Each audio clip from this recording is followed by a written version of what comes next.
허름하지만 정겨운 냄새가 가득한 시장 골목 할매 국밥은 이 동네 터줏대감 최말순 여사의 삶 그 자체였습니다. 68살의 나이에도 불구하고 새벽부터 밤늦게까지 삐걱거리는 허리를 두드리며 장사를 이어가는 말순 여사에게 이 작은 국밥집은 단순한 생계수단이 아니었죠. 30년 넘게 한자리에서 뽀얀 국물과 넉넉한 인심으로 사람들의 속을 든든히 채워주며 살아온 말순 여사는 시장 상인들과 주민들에게 단순한 국밥집 주인이 아닌 엄마 같은 존재였습니다. 할매, 오늘도 국밥 맛이 끝내주네요. 단골 손님들의 칭찬 한마디에 말순 여사의 얼굴에는 환한 미소가 번졌습니다. 하지만 그 미소 뒤에는 늘 하나의 걱정이 자리 잡고 있었죠. 바로 외동딸 최하늘이었습니다. 34살이 된 딸이 아직도 결혼은커녕 연애조차 제대로 하지 않는 것이 말순 여사의 가장 큰 고민이었거든요. 하늘아, 이번 주말에 또 맞선 나가자. 엄마가 괜찮은 총각 하나 알아봤거든. 말순 여사가 딸에게 맞선을 권할 때마다 하늘은 매번 같은 대답을 했습니다. 엄마, 저는 아직 결혼 생각 없어요. 혼자 사는 게 편해요. 하늘은 현재 평범한 회사에서 사무직으로 일하고 있었습니다. 매일 정시에 출퇴근하고 주말에는 어머니의 국밥집을 도와주는 것이 일상이었죠. 겉으로 보기에는 평범한 직장 여성이었지만 하늘에게는 어머니도 모르는 과거가 있었습니다. 5년 전까지 하늘은 국가정보원에서 특수요원으로 일했었거든요. 고도의 기밀 임무를 수행하던 중 신원 노출의 위험이 생겨 퇴직하게 되었고 지금은 완전히 일반인으로 돌아와 평범한 생활을 하고 있었습니다. 하지만 그 시절의 기억들이 완전히 사라진 것은 아니었죠. 가끔씩 꿈에서 과거의 인물들이 떠오르곤 했고 무의식 중에 주변을 살피는 습관도 남아 있었습니다. 그래도 이제는 그저 평범한 딸로 평범한 직장인으로 살아가고 싶었어요. 저녁 무렵 하늘이 국밥집에 들러 어머니를 도와 설거지를 하고 있을 때였습니다. 말순 여사는 딸의 옆모습을 바라보며 안타까운 마음이 들었어요.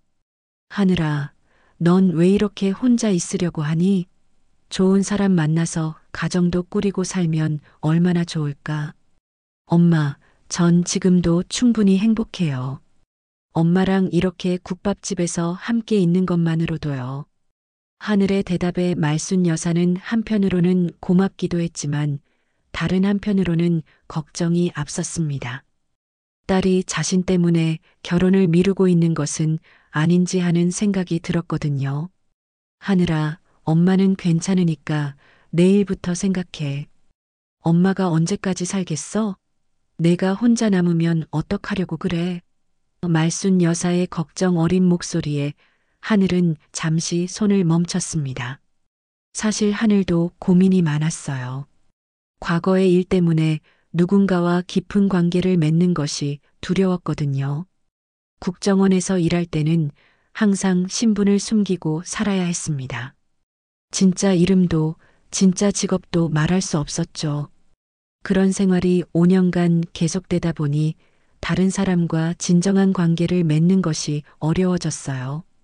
이제는 평범한 사람이 되었지만 여전히 마음을 완전히 여는 것이 쉽지 않았습니다. 엄마, 조금만 더 기다려주세요. 언젠가는 좋은 사람 만날 거예요. 하늘은 어머니를 안심시키려고 말했지만 사실 자신도 확신은 없었어요. 과연 자신의 모든 과거를 받아줄 수 있는 사람을 만날 수 있을까 하는 의문이 들었거든요.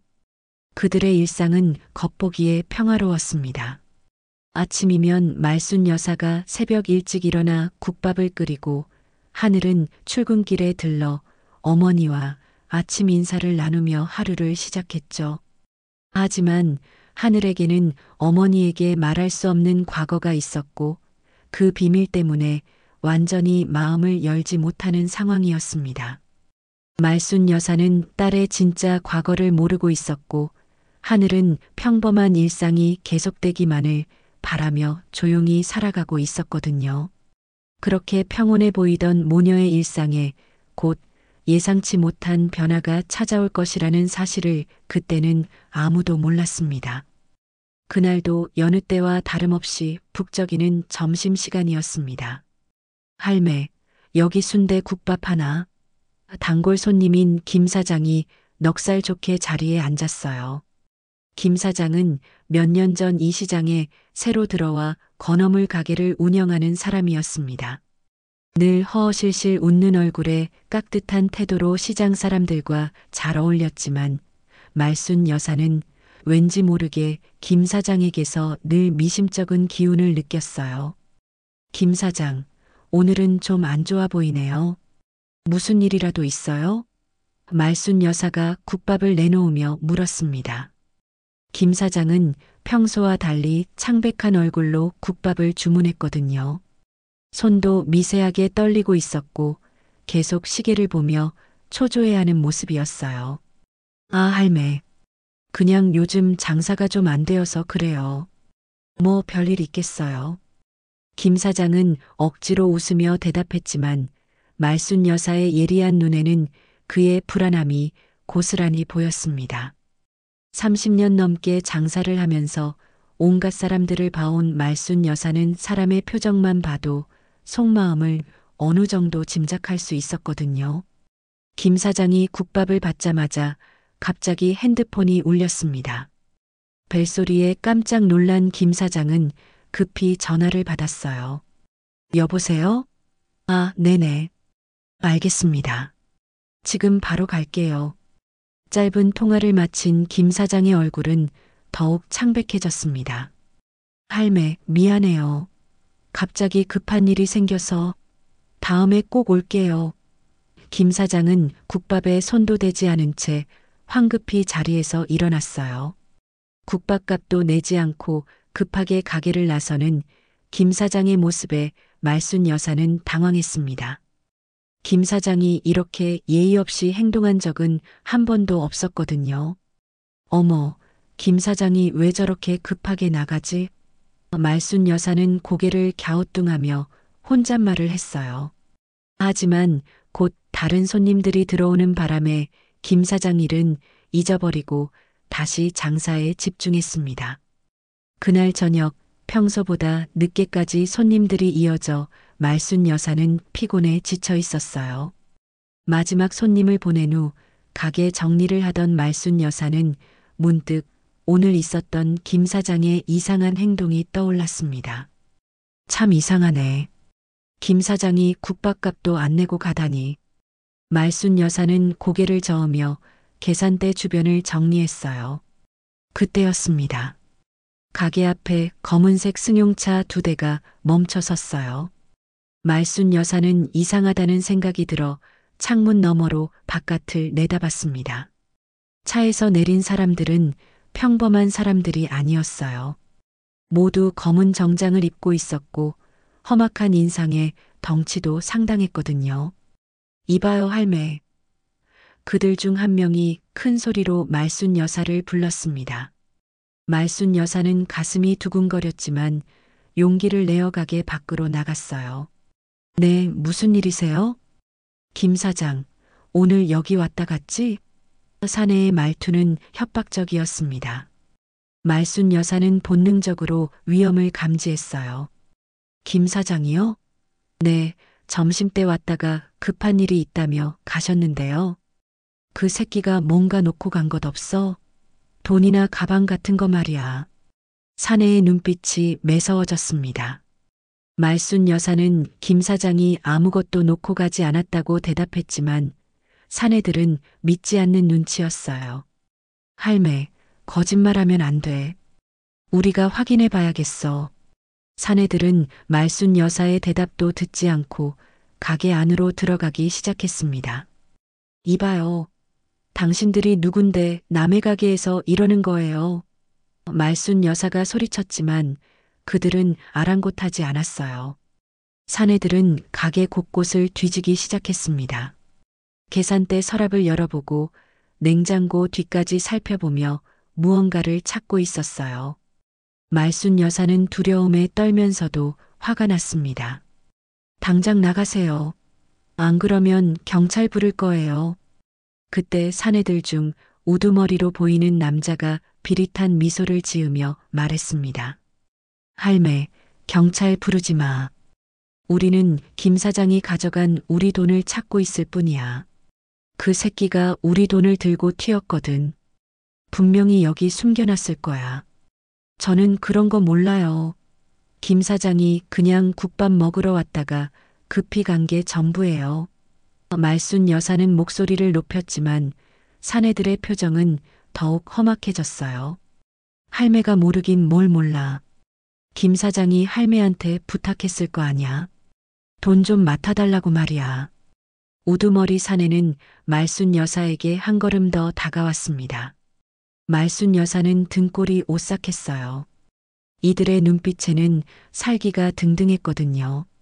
그들은 결국 아무것도 찾지 못하고 가게를 나섰지만 떠나기 전 우두머리가 말순 여사에게 경고했습니다. 할매, 김 사장 만나면 우리한테 연락하라고 해. 안 그러면 할매도 가만 안 둘 거야. 검은 승용차들이 사라진 후에도 말순 여사는 한동안 그 자리에 서 있을 수밖에 없었어요. 온몸이 떨려서 움직일 수가 없었거든요.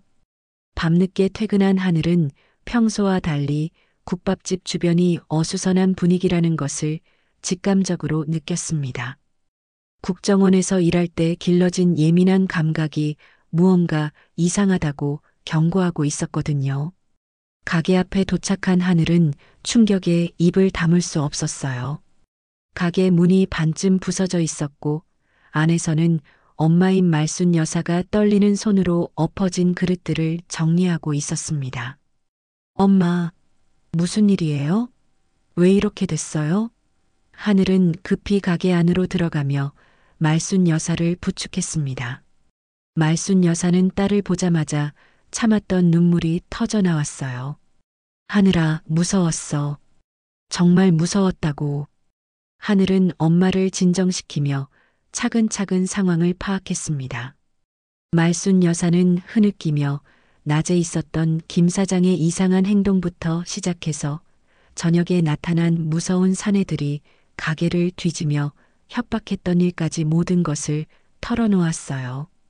그 사람들이 김 사장이 돈을 훔쳐서 도망갔다고 하면서 나보고 공범이라고 하더라.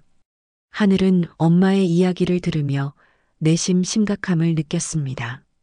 이것은 단순한 동네 조폭들의 횡포가 아니었어요.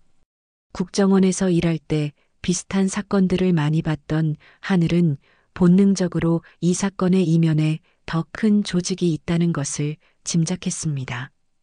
엄마, 정확히 어떤 사람들이었는지 기억나세요? 하늘의 질문에 말순 여사는 기억을 떠올리며 대답했어요. 모두 검은 정장을 입고 있었고 특히 우두머리는 목소리가 굉장히 차갑더라. 그리고 차도 2대나 타고 왔어. 하늘은 차분하게 가게를 둘러봤습니다. 부서진 문, 엎어진 식기들, 그리고 계산대 주변이 특히 심하게 뒤져진 흔적들을 자세히 살펴봤어요. 벽에는 협박 메시지까지 적혀 있었습니다. 김 사장을 숨겨주면 가만 안 둔다는 내용이었죠.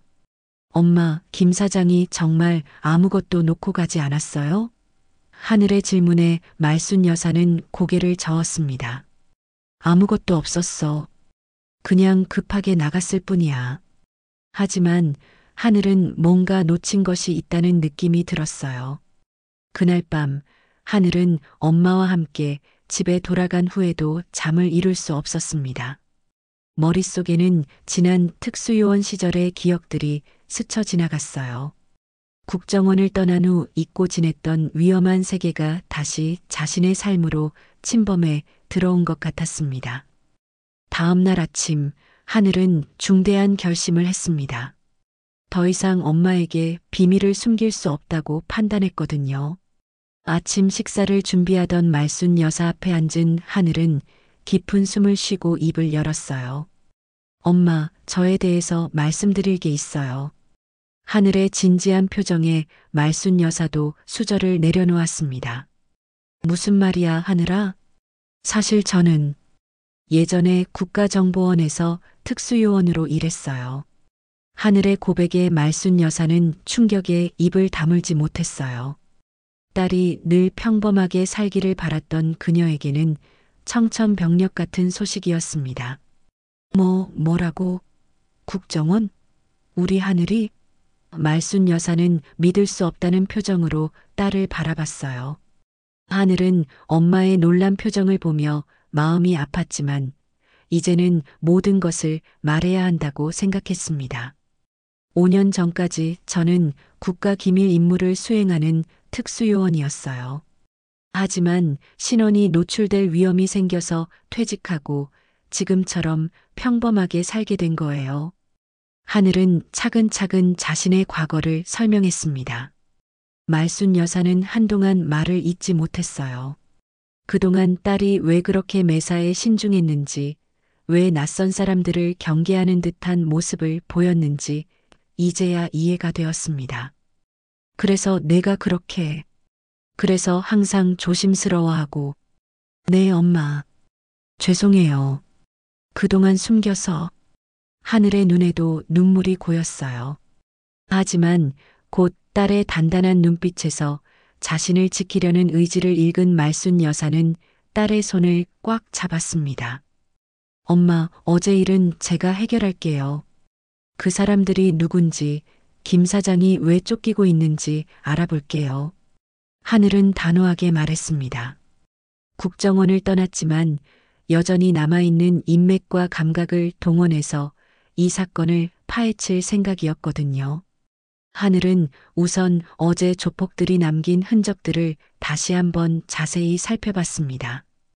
그들이 찾던 것이 단순한 돈이 아닐 가능성이 높다고 판단했어요. 김 사장의 행동 패턴을 분석해보니 그는 분명히 무언가 중요한 것을 숨기고 있었습니다. 하늘은 과거 국정원 시절 동기였던 한진우에게 조심스럽게 연락을 취했습니다. 진우야, 나 하늘이야. 혹시 시간 되면 만날 수 있을까? 중요한 일이 있어서. 한진우는 하늘의 연락에 놀랐지만 오랜만에 연락한 동기의 진지한 목소리에 만나기로 했어요. 그날 오후 둘은 조용한 카페에서 만났습니다. 하늘은 어제 있었던 일을 상세히 설명하며 한진우의 도움을 요청했어요. 이 사건이 단순해 보이지 않아. 혹시 최근에 조직 범죄나 자금 세탁 관련해서 수상한 움직임이 있었어? 한진우는 잠시 생각에 잠긴 후 입을 열었습니다. 최근에 시장 재개발 사업과 관련해서 수상한 자금 흐름이 포착되고 있어. 흑룡파라는 신흥 조직이 관련되어 있는 것 같은데. 하늘은 그 순간 모든 퍼즐이 맞춰지는 느낌이었어요. 흑룡파? 그들이 시장 재개발과 연관되어 있다고? 하늘은 더 자세한 정보를 요청했습니다. 한진우는 주변을 살핀 후 목소리를 낮춰 말했어요. 불법 자금 세탁 의혹이 있어. 그리고 김 사장이라는 이름도 우리 감시 대상 목록에 있었던 것 같은데. 김 사장이 감시 대상 목록에 있었다고? 하늘은 충격에 휩싸였습니다. 그동안 단순한 시장 상인으로만 알고 있던 김 사장이 국정원의 감시를 받고 있었다는 사실은 상상도 못했거든요. 한진우는 주변을 다시 한번 살핀 후 더 자세한 설명을 이어갔어요. 정확히는 3개월 전부터야. 흑룡파가 시장 재개발 사업에 개입하면서 불법 자금을 세탁하고 있다는 첩보가 들어왔거든. 김 사장은 그들의 자금 관리책 역할을 하고 있었던 것 같아. 한진우의 말에 하늘은 머리가 복잡해졌어요. 엄마의 국밥집이 이런 큰 사건에 휘말리게 될 줄은 꿈에도 몰랐거든요. 그럼 김 사장이 그들의 돈을 가지고 도망친 거야? 하늘의 질문에 한진우는 고개를 끄덕였습니다. 맞아. 며칠 전부터 김 사장이 종적을 감췄어. 아마 흑룡파 내부에서 뭔가 문제가 생긴 것 같아. 그래서 그들이 김 사장을 찾아 헤매고 있는 거지. 하늘은 어젯밤 엄마를 협박했던 사내들의 모습을 떠올렸습니다. 그들의 차갑고 잔인한 눈빛은 단순한 돈 문제가 아니라는 것을 보여주고 있었어요. 진우야, 혹시 김 사장이 가져간 게 단순한 돈이 아닐 수도 있지 않을까? 무슨 말이야? 한진우가 의아해하자 하늘은 어제 일을 더 자세히 설명했습니다. 그 사람들이 엄마 가게를 뒤질 때 너무 집요했어. 마치 돈보다 더 중요한 뭔가를 찾고 있는 것 같았거든. 한진우는 잠시 생각에 잠겼습니다. 혹시 계좌 정보나 거래 내역 같은 것일 수도 있겠네. 흑룡파의 자금 세탁 증거들 말이야. 만약 김 사장이 그런 자료들을 가지고 도망쳤다면, 그럼 김 사장은 지금 엄청나게 위험한 상황이겠네. 하늘은 걱정스러운 표정을 지었어요. 동시에 엄마에게 위험이 닥칠 수도 있다는 생각에 불안해졌습니다. 카페를 나온 하늘은 곧바로 국밥집으로 향했습니다. 엄마 혼자 두기가 불안했거든요. 가게에 도착하니 말순 여사는 부서진 문을 임시로 수리하며 장사 준비를 하고 있었어요. 하지만 평소와 달리 손님들의 발길이 뜸했습니다. 어젯밤 소동을 목격한 주변 상인들이 소문을 퍼뜨린 모양이었어요. 엄마, 오늘은 장사 안 하시는 게 어때요? 하늘이 제안했지만 말순 여사는 고개를 저었습니다. 안 돼. 장사 안 하면 우리가 뭘 먹고 살아? 그리고 그런 나쁜 놈들 때문에 내가 왜 숨어 살아야 해? 말순 여사의 의지가 워낙 강했기 때문에 하늘은 어쩔 수 없이 엄마 곁에 머물기로 했어요. 대신 회사의 개인 사정으로 조퇴한다고 연락을 넣었습니다. 무엇보다 엄마의 안전이 우선이었거든요. 오후 늦게 하늘이 예상했던 일이 일어났습니다. 어제 왔던 흑룡파 조직원들이 다시 나타난 거예요. 이번에는 더 많은 인원을 대동하고 왔습니다. 하늘은 재빨리 엄마에게 뒤로 숨으라고 신호를 보낸 후 차분하게 그들을 맞았어요. 어제 온 분들이네요. 무슨 일이세요? 하늘의 침착한 모습에 우두머리 사내는 의외라는 표정을 지었습니다. 어제 떨고 있던 말순 여사와는 전혀 다른 반응이었거든요. 너는 누구야? 어제는 없었는데? 사내의 날카로운 질문에 하늘은 태연하게 대답했어요. 저는 가게 딸이에요. 어머니가 많이 놀라셨던데 도대체 무슨 일이신지 궁금하네요. 김 사장 어디 있는지 알고 있지? 사내가 협박조로 말했지만 하늘은 전혀 위축되지 않았습니다. 저희는 김 사장이 어디 계신지 모르는데요. 그분이 왜 그렇게 중요한가요? 하늘의 당당한 태도에 사내들은 당황했어요. 보통 사람들은 자신들만 봐도 벌벌 떠는데 이 여자는 오히려 당당하게 맞서고 있었거든요. 우두머리는 뭔가 수상하다는 눈빛으로 하늘을 바라봤습니다. 아가씨, 우리를 무시하면 안 돼. 김 사장이 우리 돈을 가지고 튀었거든. 분명히 여기 뭔가 숨겨놨을 거야. 사내가 가게 안으로 들어가려 하자 하늘이 막아섰어요. 잠깐요. 영장 있어요? 하늘의 예상치 못한 질문에 사내들은 멈칫했습니다. 영장? 이게 무슨... 경찰도 아닌 분들이 남의 가게를 함부로 뒤질 권리는 없죠. 불법 침입이에요. 하늘의 법적 지식과 침착한 대응에 사내들은 예상과 달랐던 상황에 당황했어요. 우두머리는 하늘을 의심스럽게 쳐다보며 말했습니다. 아가씨, 보통 사람이 아니네. 뭐 하는 사람이야? 평범한 회사원이에요. 다만 법은 좀 아는 편이죠. 하늘은 거짓말을 했지만 태연했습니다. 국정원에서 배운 연기 실력이 빛을 발하는 순간이었어요. 사내들은 예상과 다른 상황에 일단 물러나기로 했습니다. 하지만 떠나기 전 우두머리가 경고했어요. 김 사장 찾으면 우리한테 연락해. 안 그러면 너희도 가만 안 둘 거야. 그들이 떠난 후 말순 여사는 딸의 당당한 모습에 놀랐습니다. 하늘아, 너 정말 대단하더라. 어떻게 그렇게 당당할 수 있었어? 하늘은 엄마의 칭찬에 쓴웃음을 지었어요. 이런 상황들이 익숙해져 버린 자신이 슬펐거든요. 엄마, 이제 정말 위험해진 것 같아요. 우리가 적극적으로 해결책을 찾아야 할 것 같아요. 하늘은 더 이상 수동적으로 당할 수만은 없다고 판단했습니다. 김 사장을 직접 찾아서 진실을 알아내야 한다고 생각했어요. 그날 저녁 하늘은 한진우에게 다시 연락했습니다. 진우야, 김 사장을 찾을 수 있는 방법이 없을까? 이대로 두면 엄마가 계속 위험에 노출될 것 같아. 한진우는 하늘의 간절한 부탁에 고민에 빠졌습니다. 국정원 현직 요원이 퇴직한 동기를 도와주는 것은 규정 위반이었거든요. 하지만 하늘의 절박한 상황을 외면할 수도 없었어요. 하늘아, 공식적으로는 도와줄 수 없어. 하지만 개인적으로 알아본 정보는 알려줄 수 있어. 고마워, 진우야. 그것만으로도 충분해. 하늘은 안도의 한숨을 쉬었습니다. 한진우는 잠시 후 중요한 정보를 전해주었어요. 김 사장의 본명은 김철수야. 그리고 어제 CCTV에 그가 잡혔어. 서울역 근처 모텔가에서였어. 하늘은 즉시 행동에 나섰습니다. 서울역 근처는 은신하기에 좋은 곳이었거든요.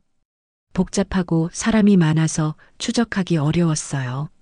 하늘은 과거 국정원에서 익힌 추적 기술을 동원해 김 사장을 찾기 시작했습니다. 서울역 주변 모텔들을 하나하나 확인하는 과정에서 하늘은 의외의 단서를 발견했어요. 한 모텔 사장이 그런 사람이 있었는데 어제 밤에 급하게 나갔어요. 뭔가 전화 받고는 얼굴이 새파래지더니 짐도 안 챙기고 나가버렸어요 라고 증언한 거죠. 하늘은 김 사장이 또 다른 곳으로 피했을 가능성이 높다고 판단했습니다. 하지만 그가 급하게 나간 이유가 궁금했어요. 혹시 흑룡파가 그의 위치를 파악한 건 아닐까 하는 불안감이 들었거든요. 그때 하늘의 핸드폰이 울렸습니다. 엄마인 말순 여사. 그런 생각도 해봤어요. 하지만 제가 책임자니까 저한테 책임을 묻는 거죠. 김 사장은 절망적인 표정을 지었어요. 그들이 저를 찾으면 죽일 거예요. 그리고 저를 도와준 사람들도 가만 안 둘 거고요. 말순 여사는 김 사장의 말을 듣고 나서 더욱 화가 났습니다. 그럼 왜 우리 가게에 와서 숨으려고 했어요? 우리를 위험에 빠뜨릴 생각은 안 했어요? 김 사장은 할 말이 없었어요. 실제로 그의 행동이 말순 여사를 위험에 빠뜨린 것이 사실이었거든요. 할매, 정말 죄송해요. 저는 그냥 마지막으로 따뜻한 국밥 한 그릇만 먹고 싶었어요. 김 사장의 진심 어린 사과에 말순 여사의 마음도 조금 누그러졌어요. 하늘은 상황을 정리해 봤습니다. 김 사장이 실수든 의도든 흑룡파의 돈을 날렸고 그 때문에 자신들이 위험에 처했다는 것이었어요. 하지만 김 사장을 그냥 내보낼 수도 없었습니다. 그러면 흑룡파가 더욱 경로에서 보복할 가능성이 있었거든요. 김 사장, 그 사라진 돈을 찾을 방법은 정말 없어요? 하늘이 물었습니다. 김 사장은 잠시 생각하더니 입을 열었어요. 사실, 한 가지 가능성이 있긴 해요. 제가 거래했던 은행 계좌 중에 수상한 게 하나 있었거든요. 무슨 말이에요? 하늘의 추궁에 김 사장은 주저하며 말했습니다. 흑룡파 간부 중에 박 실장이라는 사람이 있어요. 그 사람이 개인적으로 만든 계좌로 돈이 자주 이동됐는데 혹시 그 사람이 김 사장의 말을 듣고 하늘은 사건의 전모가 보이기 시작했어요. 이것은 단순한 실수가 아니라 흑룡파 내부의 배신과 권력 싸움일 가능성이 높았습니다. 그리고 김 사장은 그 희생양이 된 거였어요. 김 사장, 그 박 실장에 대해 더 자세히 말해주세요. 하늘은 진실을 파헤치기로 결심했습니다. 이 사건을 해결하지 않으면 엄마와 자신의 안전을 보장할 수 없었거든요. 김 사장은 떨리는 목소리로 박 실장에 대해 설명하기 시작했습니다.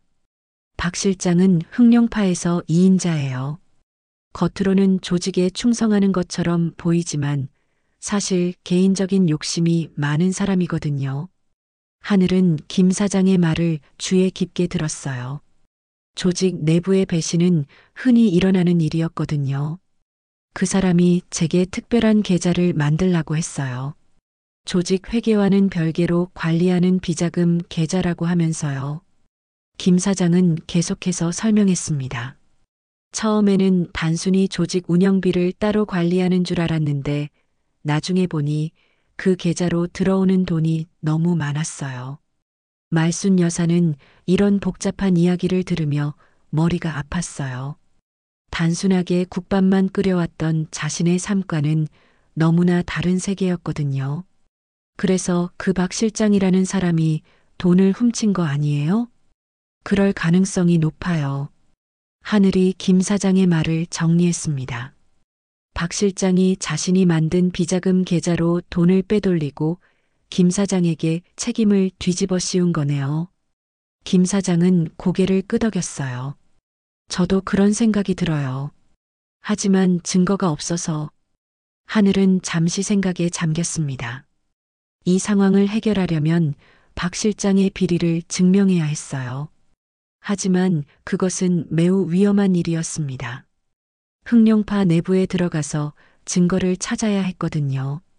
김 사장, 그 비자금 계좌에 대한 자료는 어디에 있어요? 하늘의 질문에 김 사장은 잠시 망설였습니다. 제 개인 컴퓨터에 백업해둔 자료가 있어요. 하지만 지금은 그 컴퓨터를 가져올 수가 없어서 어디에 있는데요? 하늘이 다시 물었습니다. 김 사장은 주저하며 대답했어요. 제 사무실이요. 하지만 거기는 지금 흑룡파 사람들이 지키고 있을 거예요. 하늘은 상황을 빠르게 판단했습니다. 김 사장의 컴퓨터에서 증거를 찾아내는 것이 이 문제를 해결할 유일한 방법이었어요.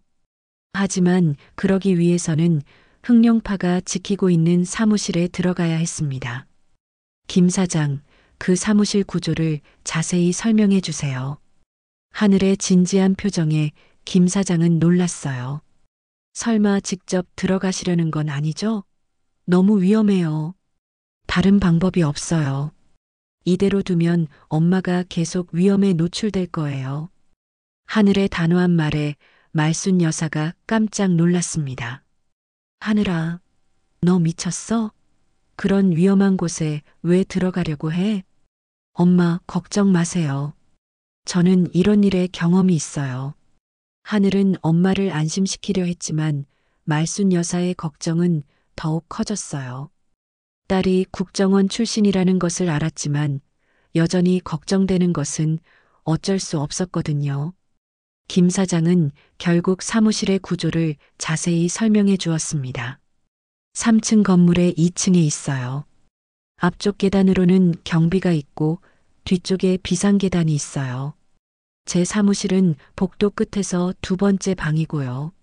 하늘은 김 사장의 설명을 들으며 머릿속으로 침입 계획을 세웠습니다. 국정원에서 배운 기술들이 도움이 될 것 같았어요. 보안 시스템은 어떻게 되어 있어요? CCTV가 복도에 설치되어 있고 각 사무실 문에는 카드키가 필요해요. 제 카드키는 지갑에 있는데 김 사장이 지갑을 뒤져서 카드키를 꺼냈습니다. 이거요. 하늘은 카드키를 받으며 계획을 더욱 구체화했어요. 밤에 침입하는 게 가장 안전할 것 같아요. 경비원들도 적을 테고요. 하지만 말순 여사는 여전히 걱정스러워했습니다. 하늘아, 정말 안 위험해? 엄마는 내가 다치는 게 제일 무서워. 말순 여사의 걱정 어린 목소리에 하늘은 마음이 아팠어요. 하지만 이 일을 해결하지 않으면 더 큰 위험이 따를 것이라는 것을 알고 있었습니다. 엄마, 제가 조심할게요. 그리고 혼자 가는 게 아니에요. 하늘은 한진우에게 도움을 요청하기로 했습니다. 비록 공식적으로는 도와줄 수 없다고 했지만 이런 위급한 상황에서는 도와줄 거라고 생각했어요. 하늘은 한진우에게 전화를 걸었습니다. 진우야, 급한 일이 생겼어. 혹시 오늘 밤에 시간 돼? 한진우는 하늘의 절박한 목소리를 듣고 무슨 일인지 물었어요. 김 사장을 찾았는데 상황이 복잡해. 흑룡파 내부에 배신이 있었던 것 같아. 증거를 찾으려면 김 사장 사무실에 들어가야 해. 하늘의 설명을 들은 한진우는 잠시 고민했습니다. 하늘아, 그건 너무 위험해. 공식적으로 수사하는 게 좋지 않을까? 한진우의 제안에 하늘은 고개를 저었어요. 시간이 없어. 흑룡파가 증거를 인멸하기 전에 움직여야 해. 결국 한진우는 하늘을 도와주기로 했습니다. 알겠어. 하지만 정말 조심해야 해. 들키면 우리 둘 다 큰일 나. 한진우의 동의를 얻은 하늘은 안도했어요. 그날 저녁 하늘은 김 사장과 함께 사무실 주변을 미리 살펴봤습니다.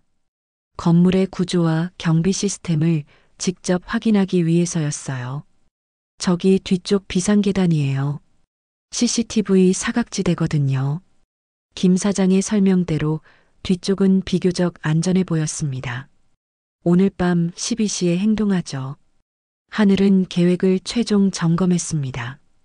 한진우와 함께 사무실에 침입해서 김 사장의 컴퓨터에서 박 실장의 비리 증거를 찾아내는 것이 목표였어요.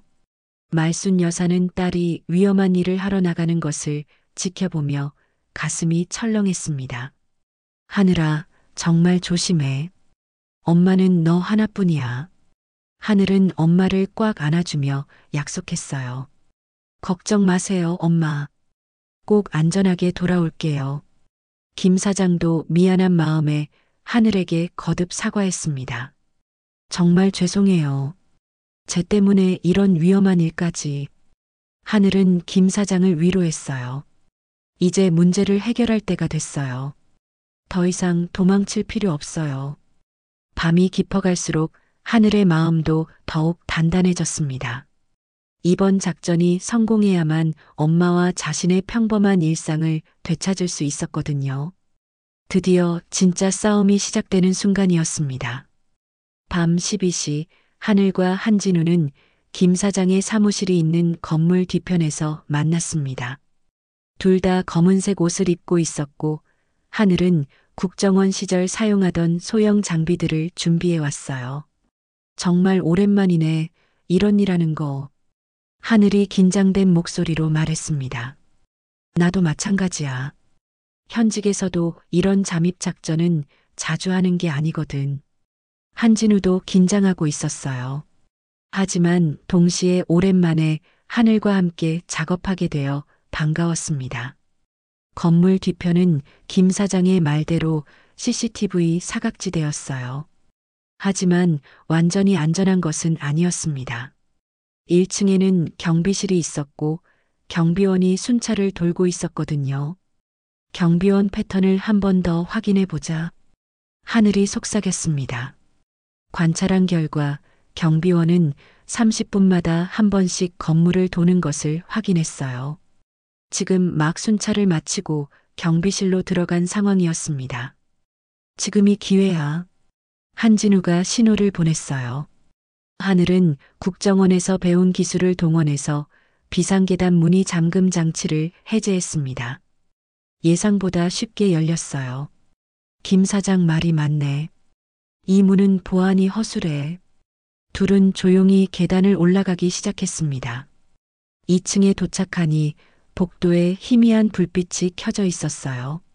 CCTV 카메라가 복도 중간에 설치되어 있는 것도 보였습니다.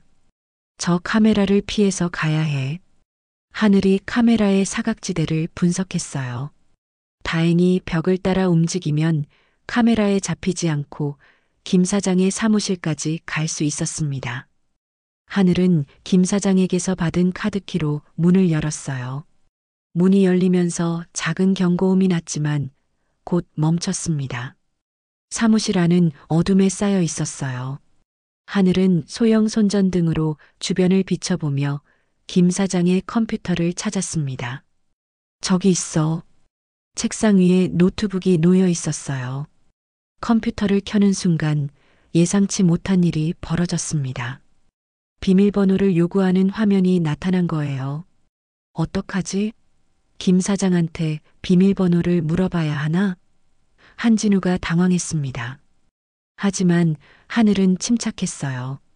국정원에서 컴퓨터 해킹 기술도 배웠거든요. 잠깐 내가 해볼게. 하늘은 USB 메모리를 꺼내서 컴퓨터에 연결했습니다. 그 안에는 비밀번호를 우회할 수 있는 프로그램이 들어 있었어요. 10분 정도 후에 드디어 컴퓨터에 접속할 수 있었습니다. 성공했어. 하늘은 조용히 환호했어요. 이제 김 사장이 말한 자료를 찾을 차례였습니다. 파일들을 뒤지던 중 하늘은 비자금 관리라는 폴더를 발견했어요. 그 안에는 박 실장과 관련된 수많은 거래 내역들이 들어 있었습니다. 이거야. 박 실장이 개인 계좌로 돈을 빼돌린 증거들이 다 있어. 한진우도 화면을 보며 놀랐습니다. 이런 금액이 어마어마하네. 몇십억이 넘어. 자료를 보니 박 실장이 지난 6개월 동안 조직 자금을 조금씩 빼돌려 개인 계좌에 모아둔 것이 분명했어요. 이 자료들을 복사해야 해. 하늘이 USB의 파일들을 복사하기 시작했습니다. 파일 용량이 커서 시간이 좀 걸렸어요. 그런데 그때 복도에서 발걸음 소리가 들려왔습니다. 누군가 와. 한진우가 긴장된 목소리로 경고했어요. 발걸음 소리는 점점 가까워지고 있었습니다.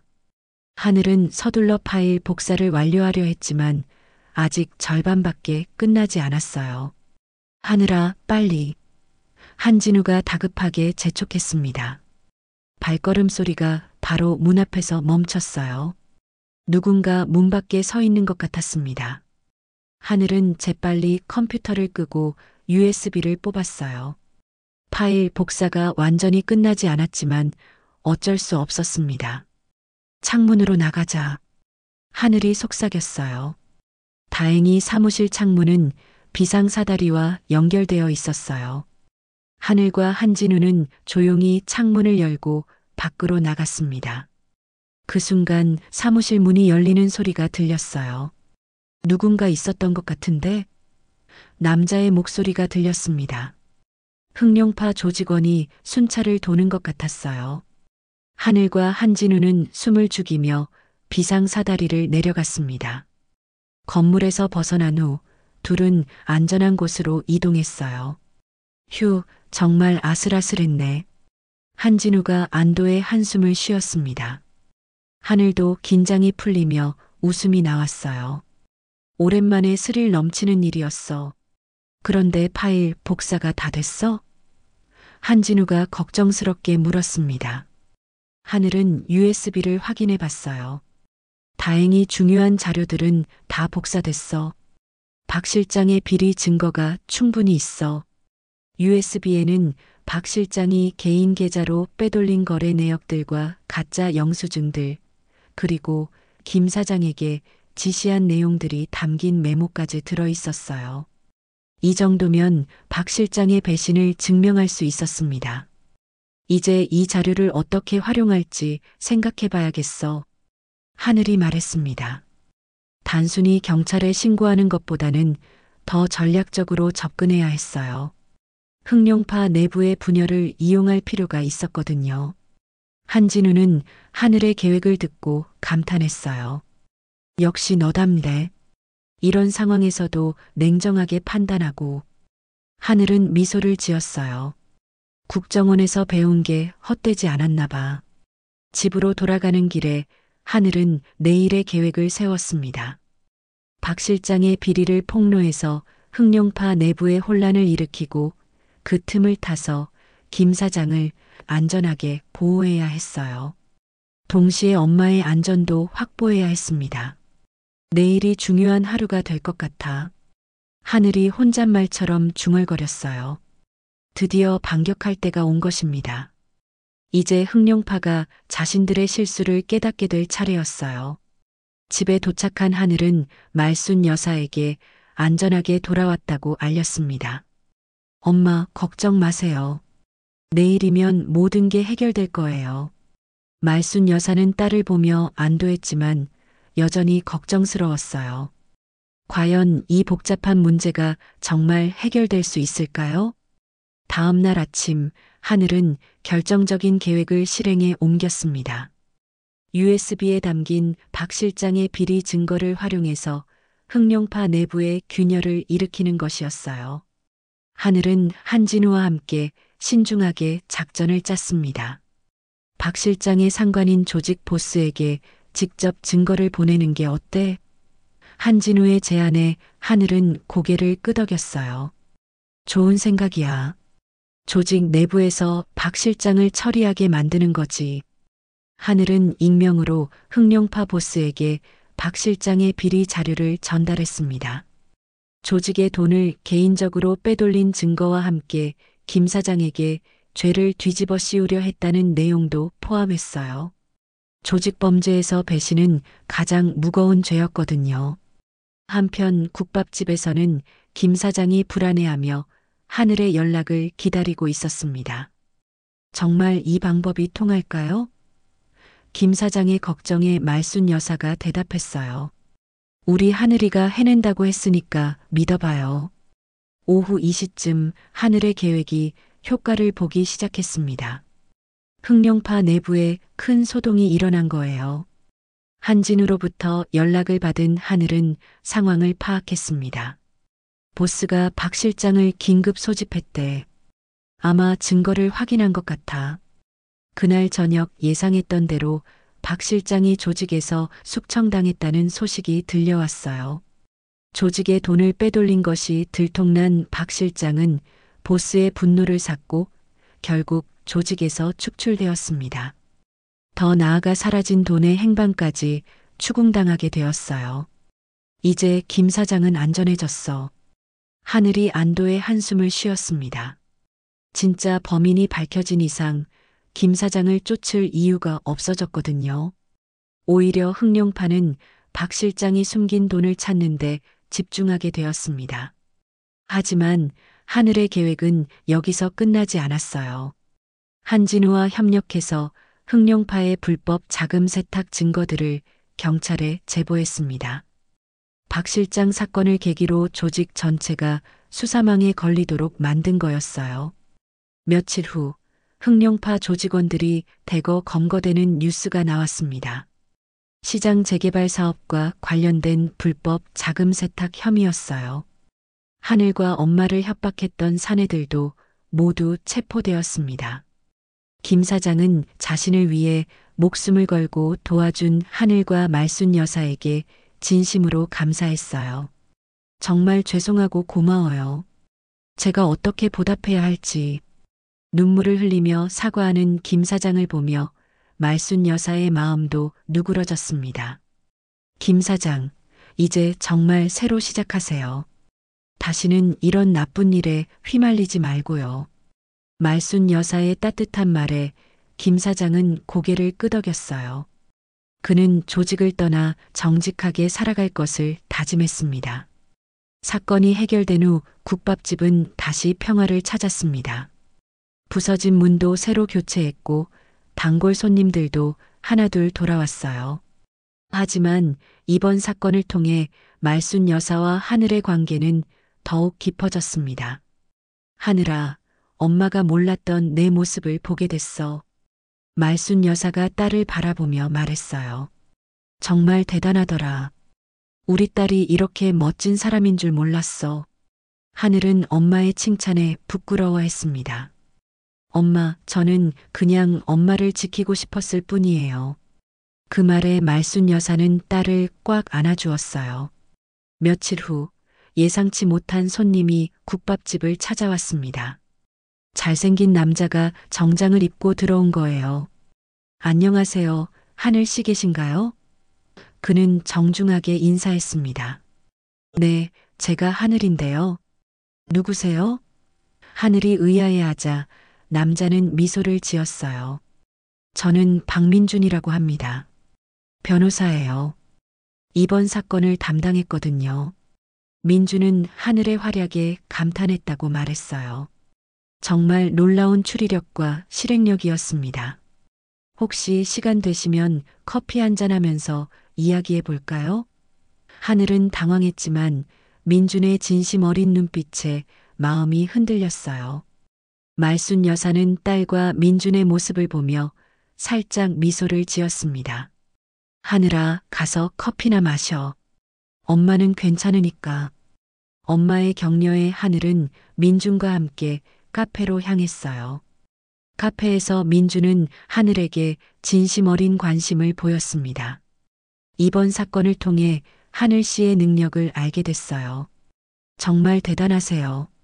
하늘은 민준의 칭찬에 얼굴이 빨개졌어요. 저는 그냥 엄마를 지키려고 했을 뿐이에요. 하늘의 겸손한 대답에 민준은 더욱 호감을 느꼈습니다. 가족을 사랑하는 마음이 이렇게 큰 일을 해낼 수 있게 하는군요. 두 사람은 자연스럽게 서로의 이야기를 나누게 되었어요. 민준은 정의로운 변호사였고 하늘은 평범한 삶을 추구하는 전직 특수요원이었습니다. 서로 다른 길을 걸어왔지만 가치관은 비슷했어요. 그날 저녁 하늘이 집에 돌아오자 말순 여사가 기대에 찬 눈빛으로 물었어요. 어땠어? 그 변호사 양반 괜찮던? 하늘은 부끄러워하며 대답했어요. 괜찮은 분 같아요. 그럼 다시 만날 거야? 말순 여사의 기대 어린 질문에 하늘은 고개를 끄덕였어요. 네, 다음 주에 또 만나기로 했어요. 말순 여사는 딸이 드디어 좋은 사람을 만난 것 같아 기뻤습니다. 몇 달 후 국밥집에는 새로운 단골 손님이 생겼어요. 바로 민준이었습니다. 그는 거의 매일 저녁에 와서 하늘과 함께 저녁을 먹었어요. 말순 여사는 예비 사위를 보는 눈빛으로 민준을 대했습니다. 할머니, 국밥이 정말 맛있어요. 하늘 씨가 왜 이 집을 자랑스러워하는지 알겠어요. 민준의 진심 어린 칭찬에 말순 여사는 흐뭇해했어요. 어느 따뜻한 봄날 민준이 하늘에게 프로포즈했습니다. 국밥집 안에서 무릎을 꿇고 반지를 내미는 민준을 보며 하늘은 눈물을 흘렸어요. 네, 좋아요. 하늘의 대답에 말순 여사도 감격의 눈물을 흘렸습니다. 6개월 후 하늘과 민준의 결혼식이 열렸어요. 소박하지만 따뜻한 결혼식이었습니다. 한진우를 비롯한 동료들, 시장 상인들, 그리고 김 사장까지 모두 축하해 주었어요. 말순 여사는 딸의 결혼식을 보며 감격했습니다. 그동안 걱정했던 딸이 드디어 좋은 사람을 만나 행복해하는 모습을 보니 마음이 놓였어요. 결혼 후에도 하늘과 민주는 매일 국밥집에 들러 말순 여사와 함께 시간을 보냈습니다. 세 사람의 행복한 일상이 계속되었어요. 위험했던 사건을 겪으며 더욱 단단해진 가족의 사랑이 국밥집을 더욱 따뜻하게 만들어 주었습니다. 그렇게 할매 국밥집에는 다시 평화로운 일상이 찾아왔고 말순 여사는 이제 예쁜 며느리와 함께 더욱 행복한 나날을 보내게 되었습니다.